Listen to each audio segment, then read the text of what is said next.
Set Phasers, a highly illogical Star Trek podcast.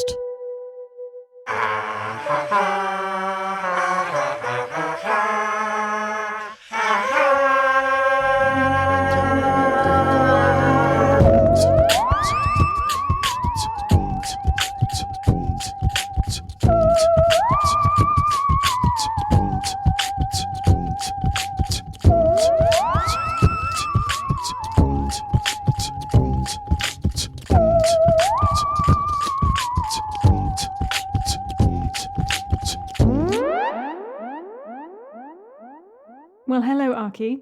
And hello, Stevie. What a beautiful day it is. What a beautiful day. I was trying to take a selfie of us doing our podcast, and it was a bit weird. Well, because we're not in the same place, so you're just gonna get a big picture of my head and a small one of yours. Yeah. I'll still try and post it anyway. Great. I mean, your head's big anyway. It's true. We've been talking about it all day. Yeah, we We'll have. peek behind the curtain. You are wearing a gorgeous hat this evening. Thank I love you. the army green beanie hat. And yeah, it's a Lake Street Dive hat. It's not classy to wear your own band's hat, but who cares? I love it. It was free. It was free. And welcome to you all out there in podcast land to Set Phasers, a highly illogical Star Trek podcast. Today's stardate is Stardate 317615.8, and we will be discussing Season 1, Episode 7 of Star Trek's Lower Decks program entitled Much Ado About Boimler. Boimler! Oh, wait, I have a sound effect for the hat. Oh, hit me. Boimler! It was short, but it's there. Boimler? Boimler! Yeah, short but strong. Yes, a wonderful episode. It's funny because I'm rewatching it. It's not so much. I mean, it is about Boimler, but there's a great deal about Mariner in this episode. So, I don't know. The transporter incident. Yes. The Trek trope is out of phase. He's out of phase, but it's just cosmetic. Shall we get into it? Let's get into it. Let's run it down. It's time to run it down. Can you run it down for me? What just happened? Can you run it down for me? And we'd be happy to run it down for you. Me singing. Okay, so episode begins with a cold open teaser. But this one is connected to the plot, so it's interesting. Anyway, the crew's exhausted. They've been working on the station grid or something. And then Tendi runs in, and she comes in with like a cute little dog that apparently she made out of raw carbon, and she edited all 6 billion of the DNA sequences, and she did it by pretending to go to the bathroom but working on it all the time, and she's super happy about it. And then she's like, I'm going to tell you guys all about it. And she runs away to get her notes, and everyone's kind of like, okay, cool, you made a dog, who cares? And then the dog's eyes glow, and its body like inverts, and it crawls up on the ceiling, and it's staring at people. And Rutherford and Boimler are very much worried about this. And Mariner just rolls over and says, tell me if anything important happens. So that is the cold open. Tendi's dog. So we begin with the first officer's log.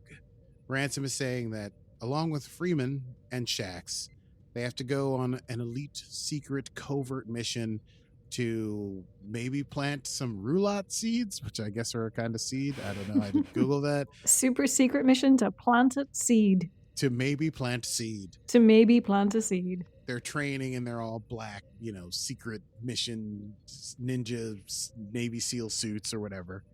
But so there'll be like a visiting captain, and the visiting captain will take over the ship. They have to rendezvous with a ship called the Rubidoux, and they have to go to a bog planet, yada, yada, yada. Anyway, Mariner's pretty upset about this because she doesn't like visiting captains. She calls them babysitters, and they never know anything that's going on. Plus, they're going to a bog planet, which she hates. And Boimler's super excited about the new captain because it's a new person's butt to kiss. And also, note to self, Tendi's dog runs by and then turns into a cube, and the cube keeps rolling. It's disturbing. Rutherford is working on the transporter, and Boimler comes rushing in because he's excited because the new captain is here and he's worried about his hair and blah, blah, blah. But Rutherford is working on the transporters because he wants to make them like 1.5 seconds faster or something like that. But Mariner said she won't help him test him out until he works on his stuff more, but he's worried he can't work on his stuff and he needs someone to help him. And Boimler was like, oh, hey, I'll be your test subject. So he jumps in the transporter and he gets transported. He says, quote, boim me up, which is disgusting. And he's sent a few feet away. And then he's like, do it again, do it again. And so they do it again. But this time when he comes back, he's like glowing and emitting like a very sort of screechy, unpleasant sound. And he's out of phase, apparently. He didn't quite finish being transported. Rutherford says he's off by 1 millicochran, whatever that means. I thought that was a Zephram I thought that was a Zephram Oh, God. I thought that was a Zephram Cochrane throwback. Yes, obviously. It mentions Cochrane. I just don't know what a millicochran would be because he made... I don't think it was meant to mean anything. It doesn't... how could you be off because Cochrane invented the warp engine, not the transporter dingle-dank, right? I don't know. Maybe he did. We're doing well. We're doing great. We're dingle-danks and... Yeah, I'm on top of it. Millicochran. Zephram Cochrane. So... The new captain turns out to be a friend of Mariner's from back in Academy. It's Amina. I didn't write down her last name because I'm an idiot. Anyway, Mariner's like, oh, Amina, so good to see you. And she introduces Mariner to her team, which is like 3 of her ace squad from her ship, the Oakland. I think it's called the Oakland. I wrote it down at the end. I love having to edit this out, you know? You know, the thing is that you got to write these things down, 60, 70 times. Anyway, she shows up and they hug and everything is cool. And Boimler shows up and he's loud and facing, so he's immediately sent to sickbay where the doctor doesn't know what the hell's wrong with him but keeps poking him with stuff. And then Rutherford runs in and is able to make him quieter but not make him out of phase. So the doc says, listen, you're going to be sent to Division 14 and they're going to send you to the farm where they heal people who have mysterious injuries. You and, quote, the dog, which is Tendi's dog, will be going. And Tendi's there and she's going to go with her dog, the dog.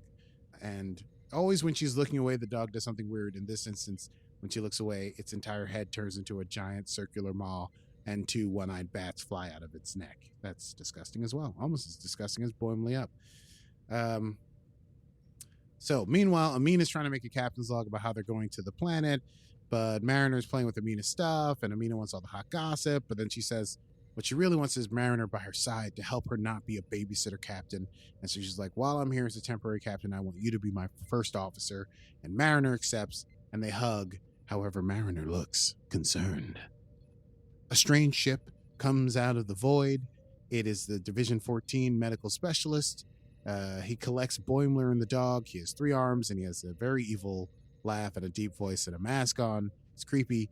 And as he leads him onto the ship, he says, I'll be taking you to the farm. The farm cures all. Ha ha ha ha. Meow ha ha ha. Meow ha ha. Maniacal laugh, maniacal laugh. Back on the Cerritos, Amina is talking to her team. She's talking about things that her team did to Mariner, and Mariner tells the team about things she did in the academy, which they are not into. They don't like her antics, but whatever. They put on all their overalls. They go down to the bog planet. They try to contact the local authorities. Mariner goes in the wrong direction, and it's kind of, they're like, well, you going with us? Where are you headed? She's like, oh, my bad. And then they are talking to the local authority, King Phibius, which is ridiculous. And they're cleaning up the sewage system with some sort of big apparatus. It's like taking the water in and cleaning out the sewage and turning it clear. And Mariner tries to chat up Durga, the Vulcan member of Amina's team. Doesn't really go well because Durga's not into small talk, obviously. The machine goes crazy critical and they're trying to fix it and they need the tricorders. Mariner is supposed to bring the tricorders, but she's like, oh, I must have left them on the ship or in the dock, the transporter dock. And they're like, and they have to fix it with all this other stuff. They managed to fix it without it exploding and everything going critical, but they blame Mariner for the issue. They get back to the ship. Captain Freeman checks in her black onesie thing next to the little roulotte plant. They say that they fixed the waste pipe, and Freeman says, well, I better get back to my secret mission. I might have to plant these roulotte seeds at any time. So good luck with your meeting with the Rubidoux.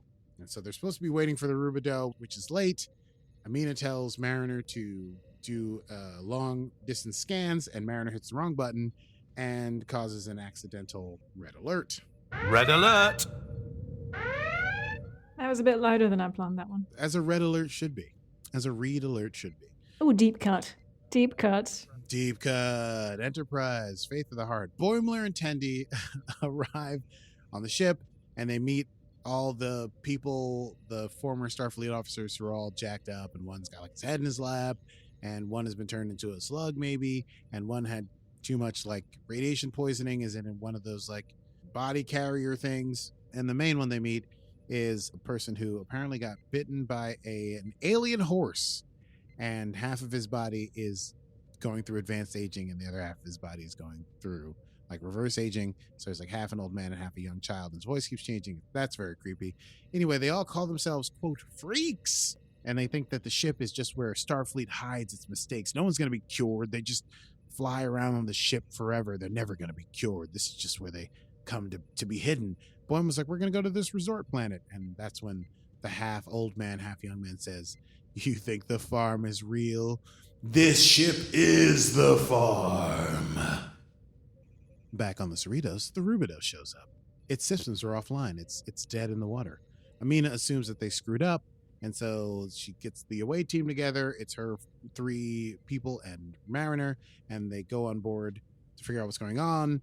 She tells Durga to get the main systems back online. Mariner has trouble with her mag boots, and Amina starts chewing around about being terrible at her job. She's like, you used to be a really badass Starfleet officer. What's going on here? And she's like, I don't know. I'm just having a tough time.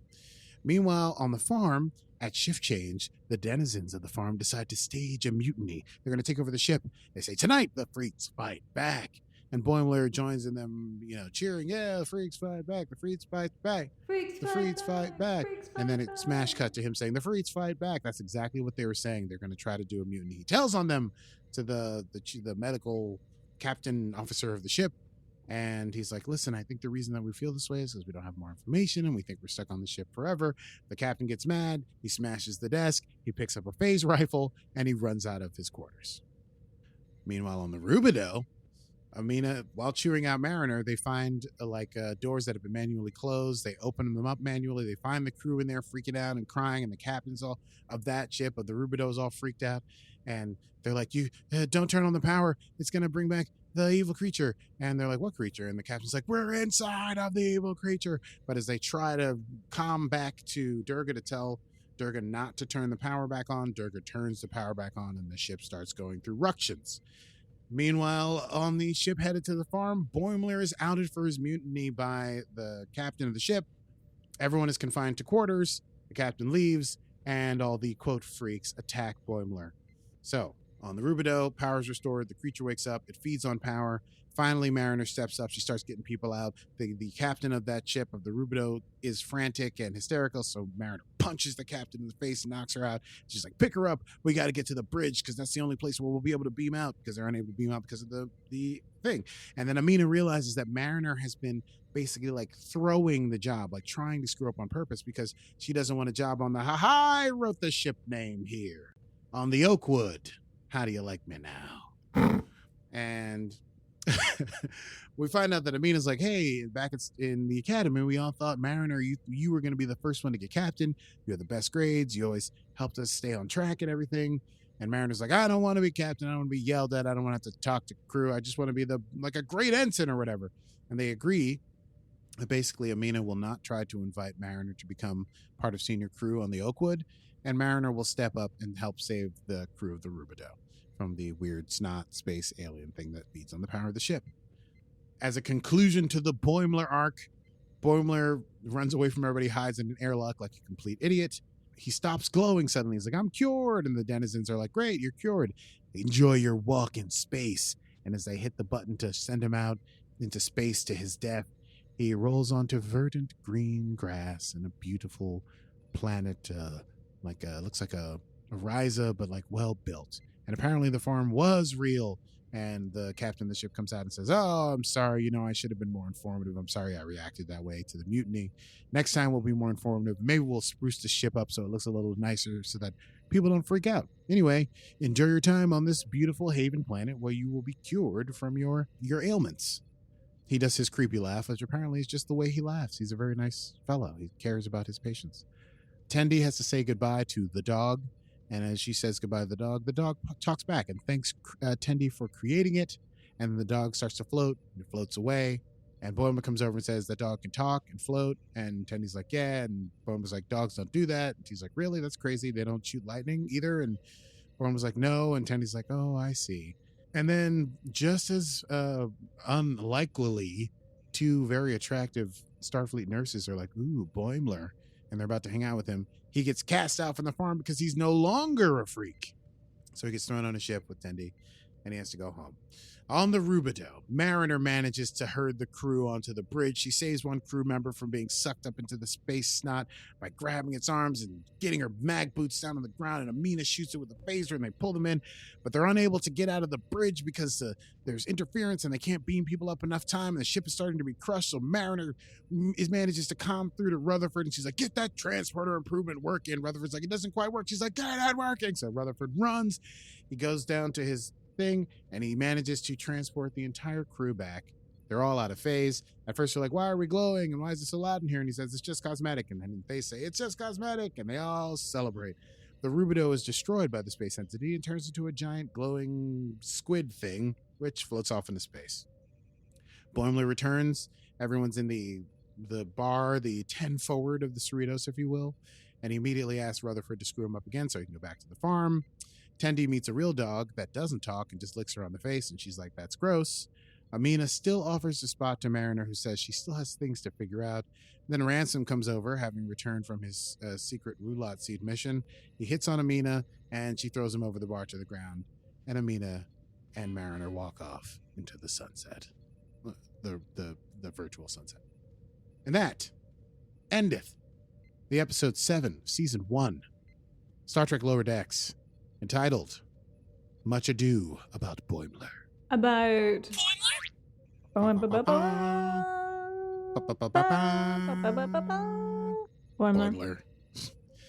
Lady. So, listen, I mean, there's only one thing left to do, and that's to let's go to Stevie Bads of the Ground, the holder of the key. The what? Oh, wait! You haven't done your theme. You haven't done the music. Wait. Oh, sorry. Wait. Hold on. Had a long vocal session too. Hello,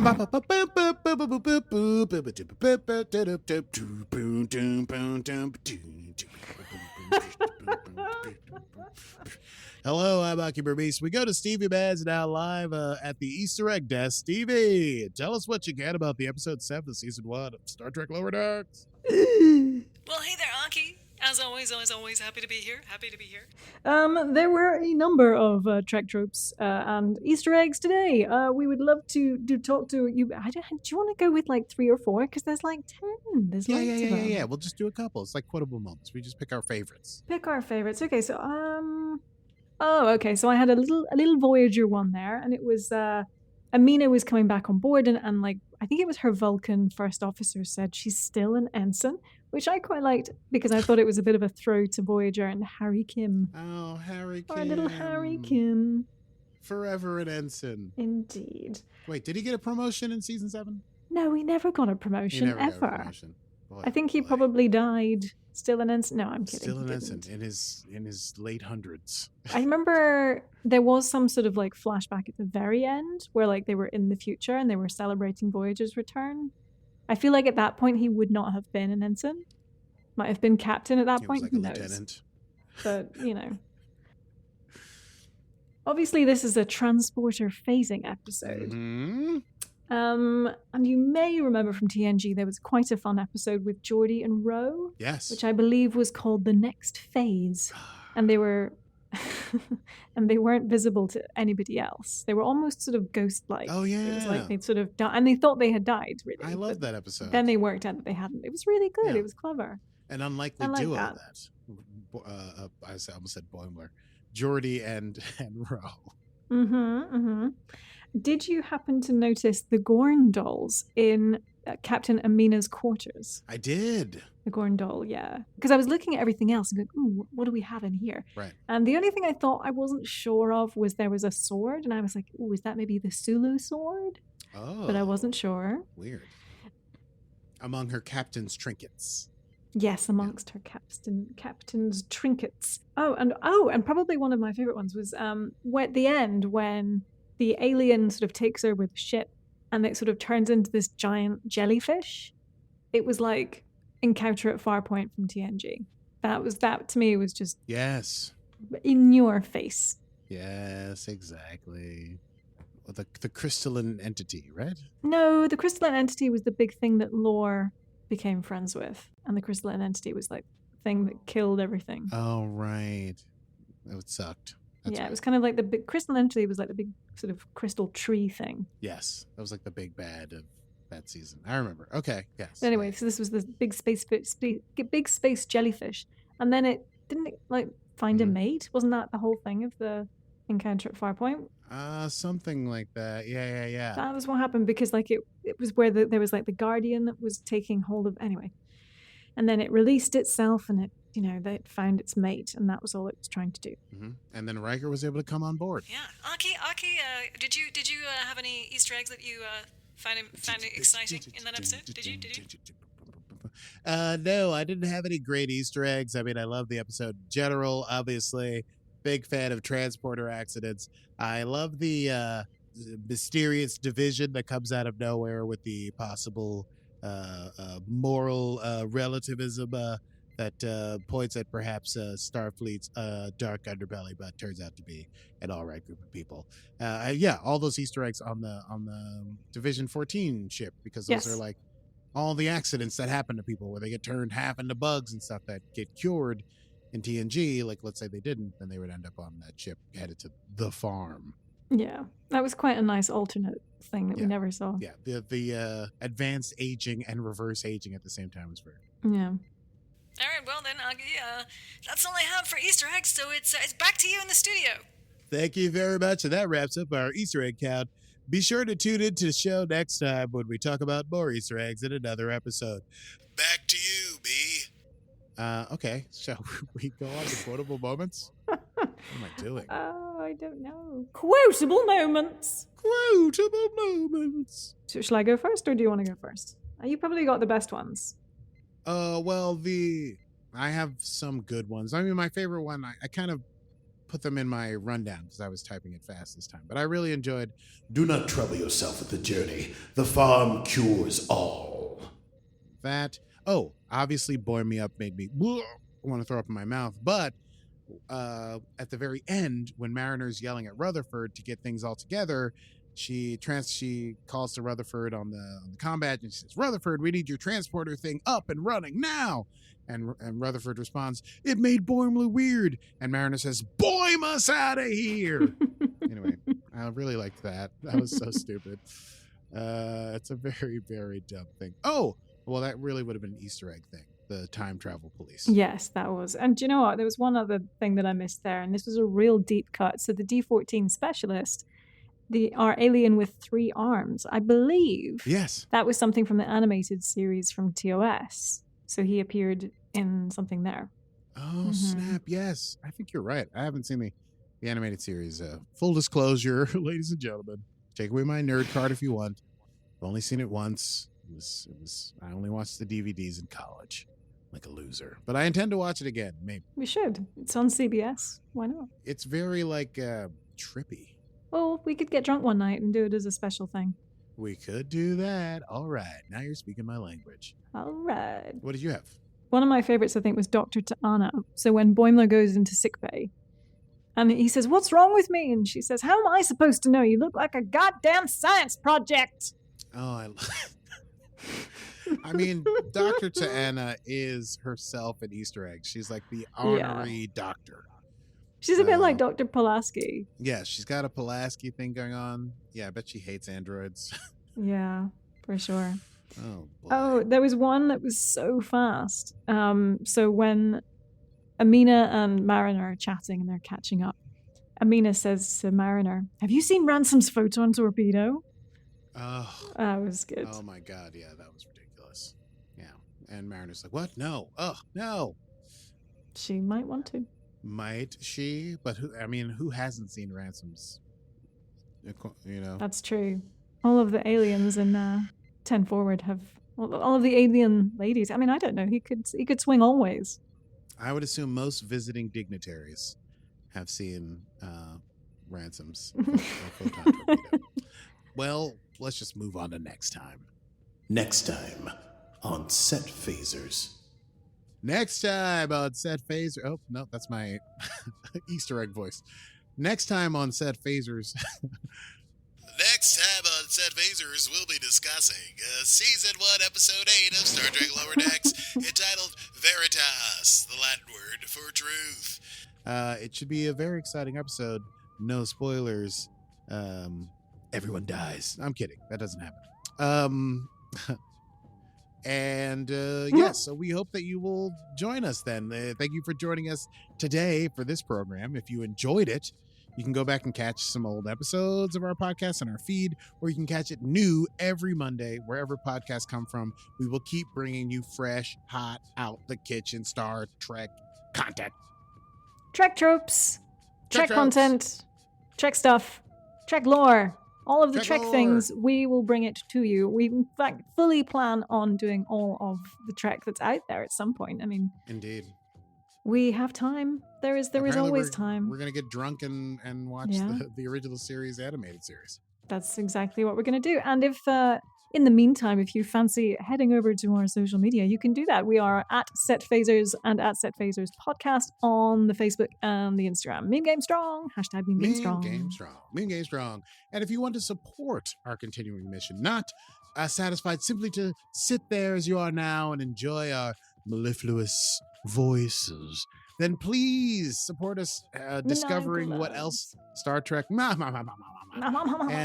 and rapid shocked inhales that I can't do, but Stevie can. Like that, you can help us by going to our Patreon. You can patronize us. We can take it. We're at patreon.com/setphasers, and we do cool shit. We do, and our favorite cool shit thing. Our favorite thing to do is Star Trek watch parties, which we do once a month, and we do double headers, and we all just get together and watch Star Trek on Netflix, and it's awesome. Yes, we might have one coming up in a couple weeks. We do. Patreon.com/setphasers. Yes. That was your line, wasn't it? Now what? Now it's your. Is it me? Okay, well, yeah. It's me. Thank you so much for listening. I am Stevie Mans, and I'll see you next time.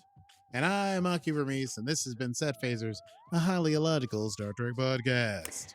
Computer. Oh shit, where's my button? Uh-oh. End program.